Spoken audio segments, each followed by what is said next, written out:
pessoal? Olá, tranquilo? Professor Anderson Silva, professor de História, professor aí junto de vocês do Gabarito Enem, para começar os trabalhos com história do Brasil, com história geral, não é? Então, nós vamos trabalhar aí com história geral aqui comigo hoje, fazer um trabalho que é importante de alguns temas referentes para o Enem. Então, vocês têm que ter conhecimento, têm que ter entendimento que o Enem é um exame que engloba muita coisa, né? Engloba o ensino médio, o Exame Nacional do Ensino Médio, um exame esse criado há muito tempo e que por diversos momentos passou por reformulações. Então, trabalhar com história geral, trabalhar com diversos temas sobre esse campo, sobre essa realidade, né? Sobre essa égide do Enem, sobre história geral, enfim, tem que pensar nisso aí, né? Então, você tem uma série de temas que devem ser abordados, que devem ser colocados dentro da perspectiva de história geral. Eu tenho sempre o interesse de trazer aqui para vocês o quê? O interesse de trazer aqui temas que são os cabeças. Tem aqueles temas que são os grandões. E um dos temas mais pertinentes, um dos temas que tem a sua importância devido à mudança histórica, né? Já que dele você pode pensar Confidência Mineira, Conjuração Baiana, Independência dos Estados Unidos, você pode pensar um monte de coisa, que é a mudança intelectual na Europa no século XVIII, não é? O fim do século XVII, o início do século XVIII, começa a engatinhar os primeiros passos da iluminação, né? Da razão, da ciência do pensar. Essa ciência do pensar que nos perturba até hoje, não é? Já que, se formos pensar bem, essa ciência do pensar que está aí presente o tempo todo o tempo na nossa vida. Afinal, se nós não somos seres pensantes, nós ficamos para trás, não é? Então tem que pensar muito, tem que estudar muito, né, Playboy? Tem que estudar muito. Corre atrás, Severino, o negócio é triste, mas no pain, no gain, não é? Sem choro, sem ganho. Então tem que sofrer, tem que estudar, não é? Tem que estudar e tem que trabalhar muito. Iluminismo. Iluminismo também vai ser acompanhado posteriormente por Revolução Francesa. Não adianta, não tem como desenvolver sistemas de forma longínqua, de forma um é outro. Não, tá de mãos dadas, estão ali brincando, desenrolando, estão ali conversando muito bem. Então tem que pensar que o iluminismo serviu de base intelectual para o que aconteceu, né? Serviu de base forte, não foi criada com esse interesse. Iluminismo serviu como a ligar as luzes. Ligou as luzes e Playboy ligou, opa, e vamos trabalhar, né? Quando liga, começa o outro tempo, começa uma outra consciência, uma outra ideia, uma conscientização, uma nova realidade, um novo tempo, não é? Um novo tempo. Então, quando você fala de Revolução Francesa, você fala também de algo que é fruto do iluminismo. Você fala de frutos intelectuais, frutos esses do pensamento, da iluminação. Eu estou aqui me iluminando. Eu estou aqui ganhando luz. Luz não religiosa. Mas da razão. Porque, afinal, né, a razão mostrou esses tipos de coisa. Que um objeto, independente do peso, cai ao mesmo tempo, não é? A lei da gravidade, não é? A crítica, que 2 mais 2 é 4, não é? 2 mais 2 é 4, por quê? 1 mais 1 mais 1 mais 1, 4 unidades. Que é isso, professor? É aula de história ou de matemática? Vem comigo. Entende que isso aqui é comprovado cientificamente. Entende que isso aqui está utilizando-se da voz da razão. Entende que isso aqui você está pensando, filhão. Não é para botar cabelo não, Playboy. Pô, tá de sacanagem comigo? Tem que pensar. Tem que raciocinar. Causa e consequência, né, Playboy? Poxa vida, Nen. Vamos estudar, né? As coisas acontecem devido a uma causalidade. Devido a algo que forçou para os acontecimentos. Então, vamos pensar nisso aí. Iluminismo, iluminação. Não foi Deus que diz que 1 mais 1 mais 1 mais 1 mais 1 é 4 unidades. não é? Não foi Deus que disse isso. Foram os homens que chegaram e, opa, peraí, taran, né? Então, quando você pensa isso aí, você tem que começar a usar a cabecinha, né? Tem que começar a pensar, tem que começar a olhar. Bem, o século das luzes, iluminismo, iluminação, luz, trevas, olha que legal. Qual é, professor? O senhor está querendo dizer então que escuridão é trevas? Eu estou querendo dizer que no caso do iluminismo, as luzes têm nome. Então, se a ciência são as luzes, as trevas é a religião. Tem que pensar nisso aí, tem que fazer essa brincadeira. Estou me iluminando, Playboy. Estou pegando a lanterna e... Estou iluminando minha vida. Estou investigando. Estou questionando. Estou iluminando o objeto. O objeto é feio, Playboy. Mas eu estou entendendo, ó. É uma retangular, não é? Ele tem volume. Deus falou que é um objeto sagrado. Não, eu estou vendo que é um objeto que eu posso tocar. Tem que ter essa maldade. Ciências contra religião. Ciências contra as trevas. Contra um tempo em que você tinha o pensamento controlado. Não é? Em que você tinha o pensamento controlado. Você tinha o controle do pensamento. Você tinha o controle do pensamento. Você tinha algo que a religião olhava, manuseava. Você tinha algo que a religião controlava. Então, quando eu falo do iluminismo, eu tenho que pensar em nomes e pessoas num tempo de liberdade do pensamento, do triunfo da razão. A razão ganhou as trevas. A razão foi vitoriosa contra as trevas. A razão foi poderosa contra as trevas. Luzes, iluminismo, iluminação, ciência. Contra as trevas, contra aquilo que você controla seu pensamento, melhor dizendo. Então, quando você fala da ciência, das luzes, você tem que pensar nessa religião, nessas trevas que estão ali tentando controlar o pensamento. É por isso que a Igreja Católica ela fez diversas listas proibindo livros científicos. Proibiu intelectuais, jogou eles na Inquisição. Galileu, por exemplo. Galileu foi um homem que sabia que a Terra não era o centro do universo e para a sua sobrevivência ele teve que negar. Então você tem que pensar nisso. Num tempo de liberdade, isso é importante. Liberdade fora da Inquisição, de liberdade, de tô livre, tô solto. Tô solto, filho. Tô solto. Posso pensar o que eu quiser. 1 mais 1 mais 1 mais 1 mais 1 é 4. Eu tenho essa liberdade. Eu tenho esse triunfo. Um homem que pensou muito bem nesse tempo, um homem que também vai ser apresentado em filosofia, e que por isso eu vou tratá-lo aqui rapidamente, tem que pensar o quê? Ele, meu caro Immanuel Kant, um homem genial para o seu tempo. Seguinte discurso: iluminismo é um processo de quê? De esclarecimento das ideias. O iluminismo é um processo em que você limpa, em que você tem um novo tempo, um novo momento, ou ilustração. Então você tem essa iluminação das ideias, que permite chegar a outros campos. É o surgimento das ciências. Não falo ciências como ciências, biologia, não. Ciências, história, matemática, física, química, astronomia, tudo aquilo que a gente tem. Tudo aquilo que a gente tem disciplina na escola, né? Complicado. Está muito voltado nesse processo de iluminação, nesse processo de controle do conhecimento, nesse processo de que o homem pode controlá-lo. E que essas coisas não só são de Deus.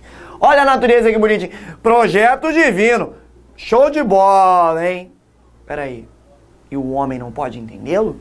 E o homem não pode trabalhar junto com... Existe esse processo de iluminação. Esse processo de trazer o homem para o domínio desse conhecimento. Trazer o homem para o centro, né? O iluminista é muito isso. um movimento muito humanista, né? O humanismo, a ideia de humano, fora do teocentrismo.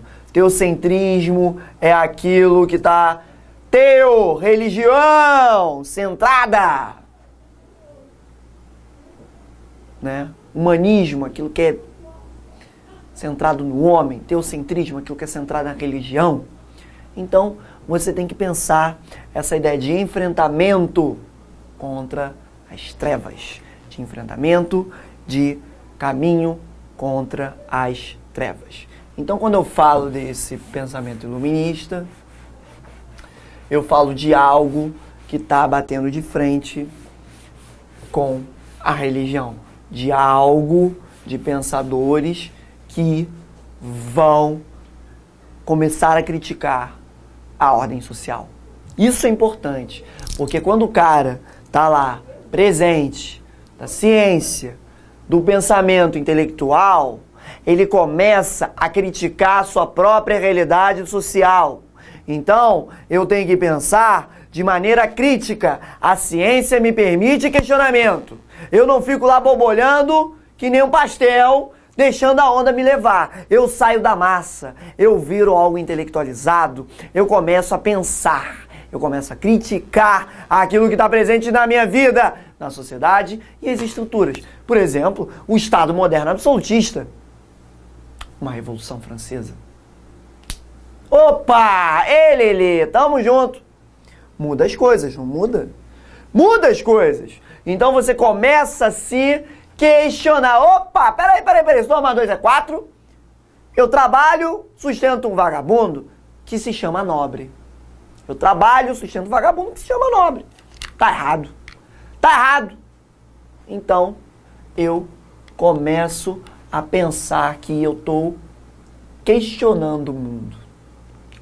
É tudo a vontade de Deus. Não. Eu começo a me questionar. Aqueles homens, gostaria de entrar nesse campo, nesse trâmite. Acima de tudo, eu não estou desafiando a religião de ninguém. Só estou aqui preparando vocês para o Enem e, acima de tudo, lembrando a vocês que naquela época, no século XVIII, os homens das luzes negavam totalmente a religião.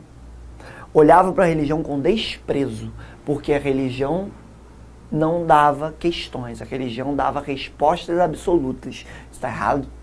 Na cabeça deles está errado. Então tem que questionar para chegar a resultados. Eu tenho que questionar para chegar a resultados importantes. Ora, você tem como símbolo principal a criação de uma enciclopédia. O pessoal não bota muita fé hoje em dia, né? É interessante pensar que o pessoal não bota muito peso quando fala de, por exemplo, de uma enciclopédia ilustrada. Ah, enciclopédia! Pô, enciclopédia é maneiro, né, Playboy? É, enciclopédia é maneiro e tal, não sei o quê. A enciclopédia é um símbolo direto da vitória, porque você diz que você faz um inventário da vida, da ciência, do mundo. É do pensamento do século XVIII que você vai ter classificação, surgimento de novas realidades na sociedade, de até mesmo entretenimento. Por exemplo, zoológico. Zoológico é algo que vem do pensamento do... Que isso, professor? Zoológico, tá maluco? Meu cocô hoje de manhã? Playboy, pensa aqui comigo. Já foi no zoológico? Não foi? Tá na hora de ir. Tá velho pra caramba, hein? Tem que ir no zoológico. Pô, tem que dar uma curtida. Vamos lá no zoológico, volta pra lá. Você chegar no zoológico, lá na jaula do elefante grandão olhando pra tu com aquela cara boladão, e você olha assim, o elefante vai me pegar, né? Você tem uma classificação ali. Você tem ali no elefante uma placa dizendo espécie, local que vive, alimento. Pera aí. Isso aqui é um questionário. Pera aí.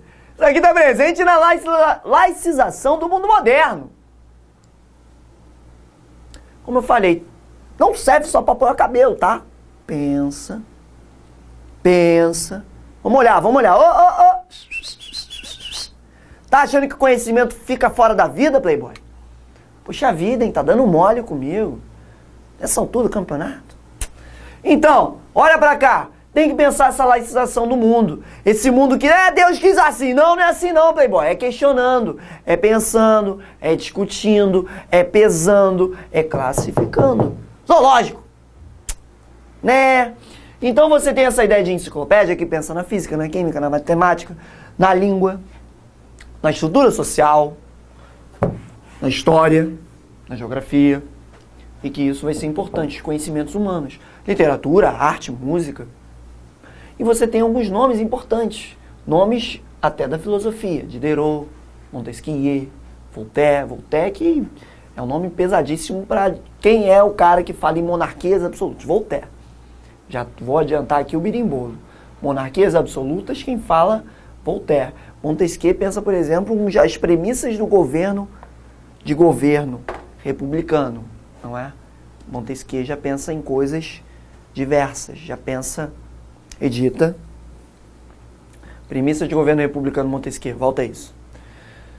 Voltaire, com monarquias absolutas, Montesquieu começa a pensar as opções da política, não é? Você vai ter Montesquieu, Locke, Rousseau, nomes esses que vão estar presentes do pensamento iluminista e que vão começar a desenvolver algumas formas políticas. Por que eu quero me atentar às formas políticas iluministas?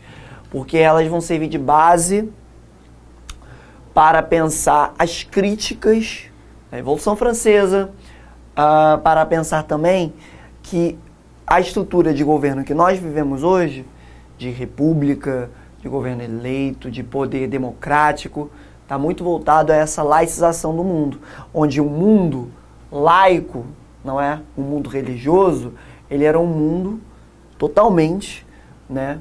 Totalmente oligárquico, não é? Você tem uma oligarquia, você tem diferença. É um mundo oligárquico, é um mundo de poderosos e súditos, é um mundo de grupos, não é um mundo que separa, não é democrático. Não é democrático. Então tem que começar a pensar nisso, não é? Tem que começar a pensar nisso. Então você tem que ir essa ideia de também análise do social. Vamos lá. A análise do social, ela começa a quebrar alguns tabus. Como, por exemplo, por que diabos nós temos um mundo que ele divide, né, em esferas que se sobrepõem a uma esfera muito maior? Você tem que pensar aqui comigo, olha pra cá, preste atenção que o papai Anderson vai brincar com você. Que o povo, ele estava muito mais subserviente, não é? Ele estava abaixo da toda a estrutura do clero e nobreza. Clero e nobreza que é uma coisa ínfima comparada ao povo. Então você tem diversas imagens que eu vou trazer muitas delas aqui com a Revolução Francesa, que mostra essa subserviência do povo, essa ideia de que não, eu estou aqui porque Deus quis assim. Porque os nobres e o clero têm o direito divino, têm a vontade de Deus imbuída aí. Então quando eu falo dessa ideia de iluminismo de crítica, eu estou sendo totalmente contrário a esse ideário de Estado dividido em várias esferas. Dividido em esferas de dominação, ó. Poxa vida, o povão se estrepa. Não mudou muita coisa. Povão se estrepa. E alguém fica por cima. Então você tem que começar a pensar algumas coisas, né? E que esse poder absoluto é proveniente de Deus. Esse poder absoluto, ele é algo que vem de forma gigante, de forma que é absoluto no sentido de que é total. Ele domina tudo, ele tem todo o poder, ele é uma monarquia absoluta. Eu tenho esse quadro a ser analisado. Ora, é uma parte importante da história, o absolutismo. E o iluminismo critica diretamente isso.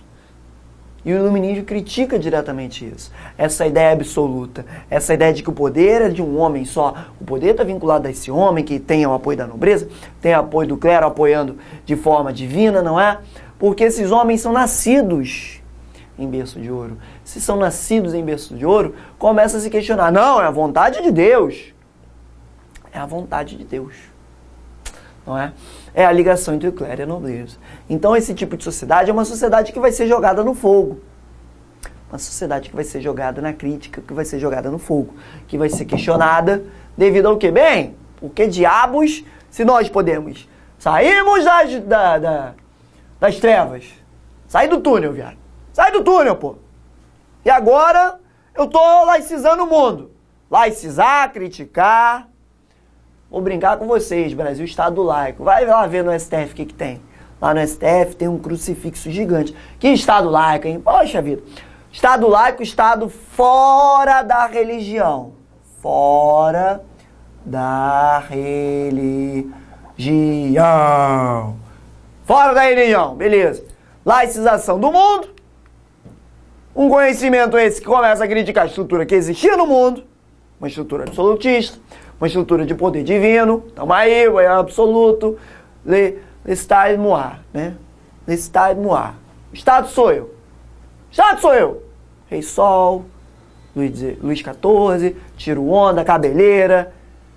Quero beber vinho. Aí vem a reverência. Aquela ideia. Aquele quadro. E que eu vou começar a criticar. E que eu vou começar a criticar como alguns nomes. Por exemplo, o primeiro pensador que começa a criticar a ideia de sociedade, de estrutura social, e que vai ser um nome importante. Esse pensador, John Locke. John Locke é um homem que vai pensar a estrutura de contrato social, não é? Então você vai começar a pensar que o seguinte, bem, primeiro, Deus não determina tudo. Temos que pensar nisso. Deus não determina tudo. Então você tem que começar a pensar que o homem tem seus próprios direitos naturais. E vai ser a figura de John Locke que vai trazer essa ideia de um contrato, não é? Essa ideia de que nós precisamos desse contrato. Como assim? O que entende-se como contrato social, né? Eu não quero desenvolver tanto, porque como eu comentei, isso vai entrar também um pouco em filosofia. O contrato social aqui está vinculado diretamente ao quê? O homem e o governo, ele possui algo que o liga, que é o contrato. O governo regula o homem e o homem apoia o governo. O governo apoia o homem e o homem apoia o governo. Então você tem essa ideia de quê? De servidão pela via da proteção. De proteção da propriedade pela garantia das leis, pela garantia do Estado. Então você começa a pensar que esse contrato social é um contrato esse que pode ser até mutável. Já que se esse Estado é tirânico, eu tenho direito à rebelião. Eu tenho direito a me revoltar. Então, quando eu falo de contrato, é um contrato de trabalho. Quando você vai lá e faz um contrato de trabalho, você está passível a essas regras desse contrato. Você tem que analisar o contrato, você tem que saber o contrato. O contrato é isso. E como o Locke falou bem, se o contrato é quebrado, se o Estado é tirânico, porque eu tenho que ter algo que me proteja, e não algo que me sacaneie, que me arrebente. Se o Estado é tirânico, eu meto o pé. Eu deixo pra lá. Então o Locke vem com esse pensamento. Outro pensador importante, Montesquieu, não é? Filósofo francês, essas cabeleiras, né, enfadonhas, essas brincadeiras interessantes, a ideia do meu caro Montesquieu. John Locke inglês, Montesquieu François, né, francês. Então, você tem que começar a pensar que para Montesquieu, você tem um Estado que começa a ser dividido em estruturas de poderes. Então, Montesquieu pensa o seguinte, ó, você aqui tem uma estrutura mais independente, né? Você tem uma estrutura essa que pode ser dividida em 3 poderes. Em algo que pode ser dividido em 3 poderes. É algo que pode ser desenvolvido para melhor administração. Então, você tem que ter um governo que tenha 3 poderes para eles, cada um, se regularem. Ó, tá aqui o executivo, que regula o legislativo e regula o judiciário. O judiciário regula um e o outro. O legislativo vai se regulando. Então tem que pensar que é cada um regulando um ao outro, não é?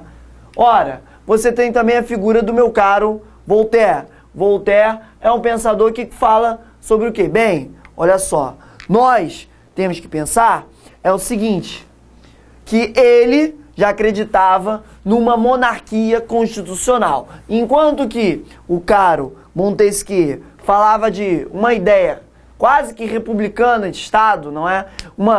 Uma divisão dos poderes em que a monarquia ela não existiria, mas existiria o poder executivo, um poder legislativo, um poder judiciário, em que cada um teria as suas devidas lideranças. Montesquieu já falou, o povo é tolo, o povo é bobão, o povo é tolo, então eu tenho que ter algo que regule, eu tenho que ter uma monarquia que deve ser regulada, mas que deve ter certo controle, não é? Uma monarquia essa reduzida, mas que você tem que ter um rei que deve servir a seus súditos, não é? Você deve ter um rei que deve olhar para os interesses do todo, não é? E Rousseau? Rousseau, ele é um homem que você traz certa radicalidade, não é? Qual é a ideia do Rousseau? Ele apresenta a ideia de que o homem, ele é algo bom, mas que a sociedade o corrompe. Então, o Estado, para Rousseau, deve ser a expressão da vontade do povo. Ou seja, ele que está falando de quê?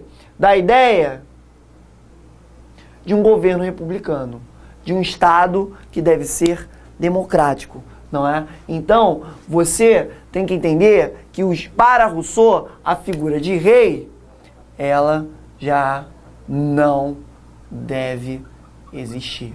Então, você tem aí a figura de Locke com o contrato social, Montesquieu com a divisão dos três poderes, não é? Legislativo, executivo e judiciário, que mantém, de certa forma, a figura do rei sobre a égide do executivo sendo regulada.